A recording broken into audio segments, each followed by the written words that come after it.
how we need to perhaps implement the law as it is.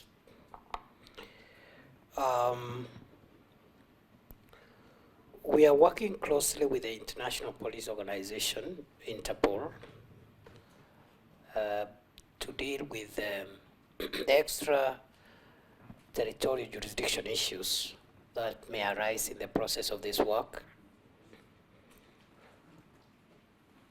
And I have read the form that was read out by the member, I think Honorable Mayaka.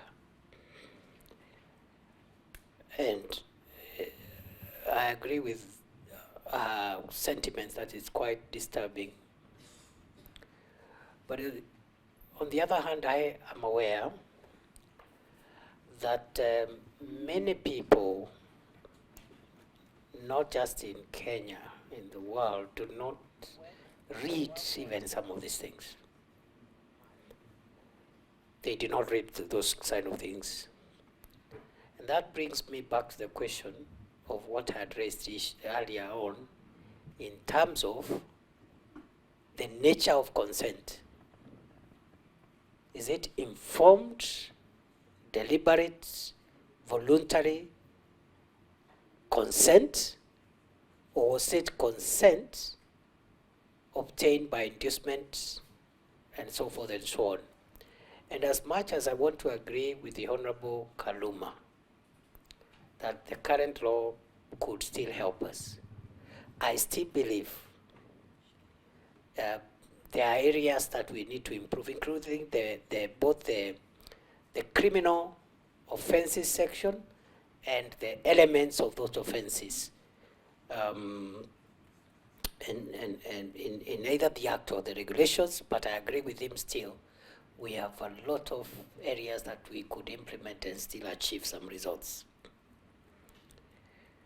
What also intrigues me in that consent, the details of that consent form that was signed by our people, was the deliberate exclusion of the jurisdiction of the laws of Kenya on our citizens, which on a matter like this,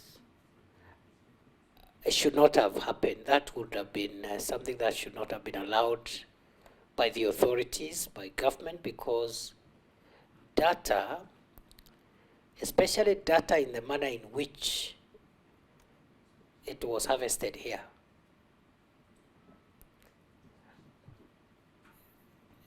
is citizen data is a sovereignty issue. It's a sovereignty issue. So that exclusion of the applicability of the laws of Kenya, for me, appeared to be offensive in that consent form. I've also been asked to tell the committee why it took us too long, since this entity appeared to have been operating, although indirectly,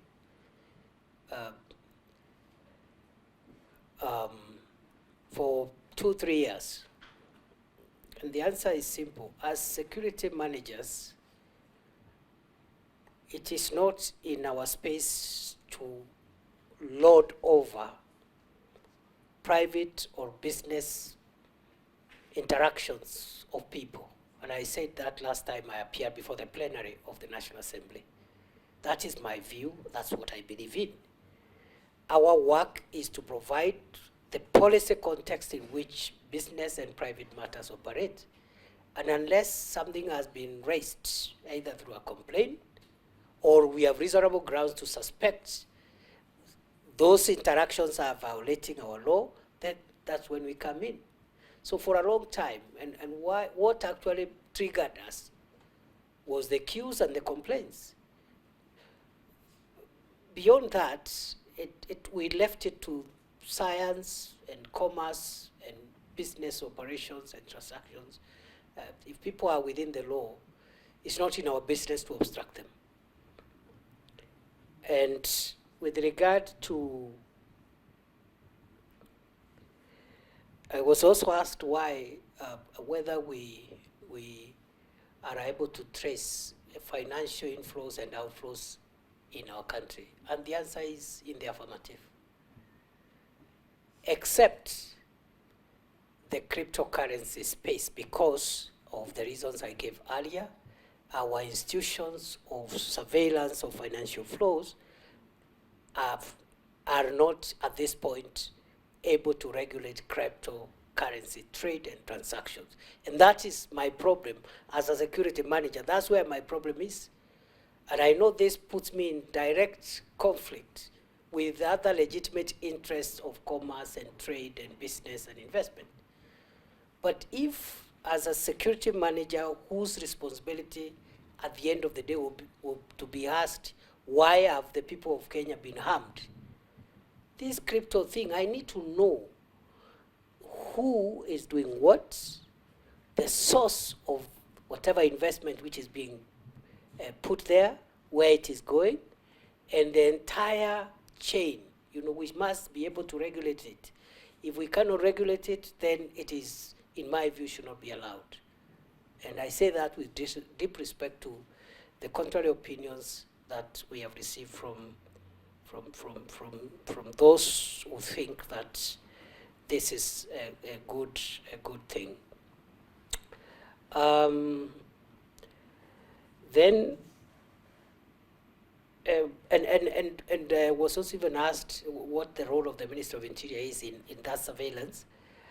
The Cabinet Secretary for Interior chairs the Interministerial Committee on Anti-Money Laundering and Counter-Terrorism Financing.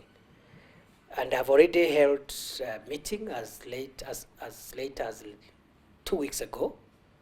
And this is a meeting where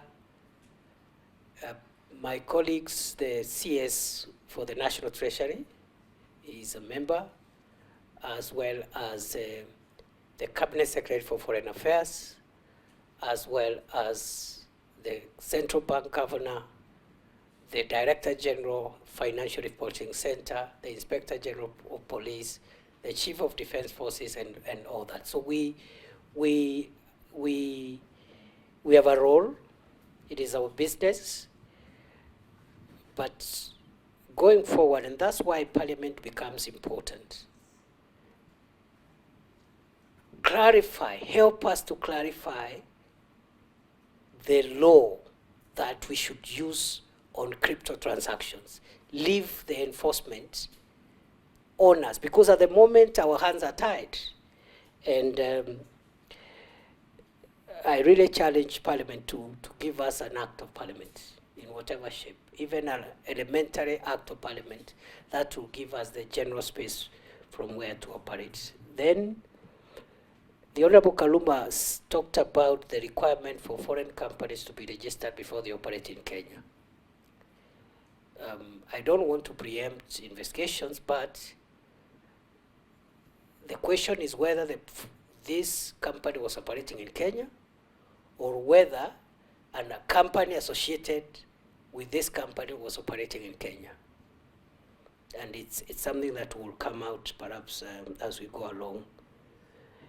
With Honorable Shabil asked about many issues around the kind of equipment which were brought into the country. I agree.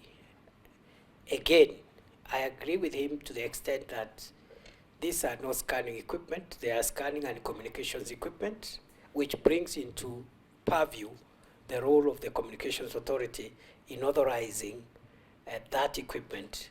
So again, investigations will help us, and I hope this the reports of this committee will be part of the what will help us zero in on who perhaps may have caused this lapse in terms of the type of equipment brought in, the payment of taxes, whether it was done correctly, and to the question of who is protecting these people. Chair, I don't know.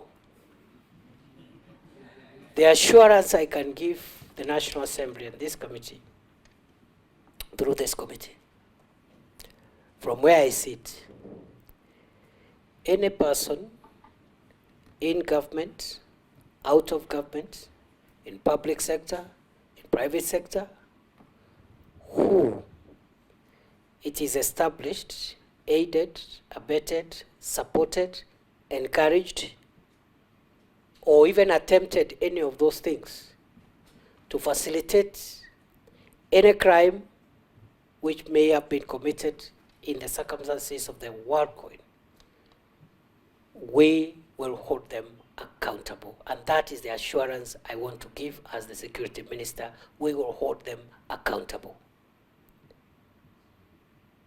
That is the policy framework upon which the DCI is operating.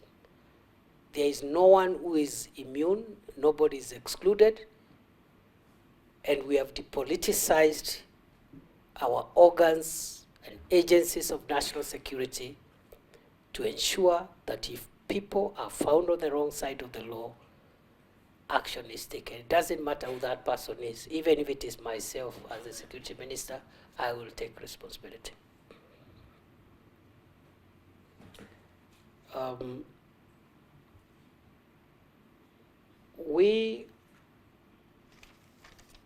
I will not be in a position at this point to tell the committee with certainty, 100% certainty, whether we retrieve and compel the retrieval of that data and by what time. But as I said earlier on, I believe it is possible. And I want to give the commitment of the government that we will go out of our way to make sure it is done. And perhaps a little more time, another 1-2 weeks, I should be in a position, even if I do not have to appear here, to provide a written position on where we are on this matter after I clarify 1 or 2 things.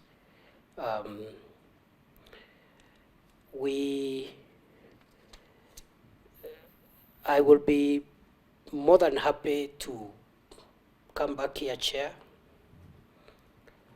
but the assurance is that even if I am not able to come back here before you complete your mandate, I pledge, as the law requires, that we shall implement all the recommendations that this committee and the National Assembly will recommend to the government. On behalf of government, we will implement all the recommendations 100%. Thank you.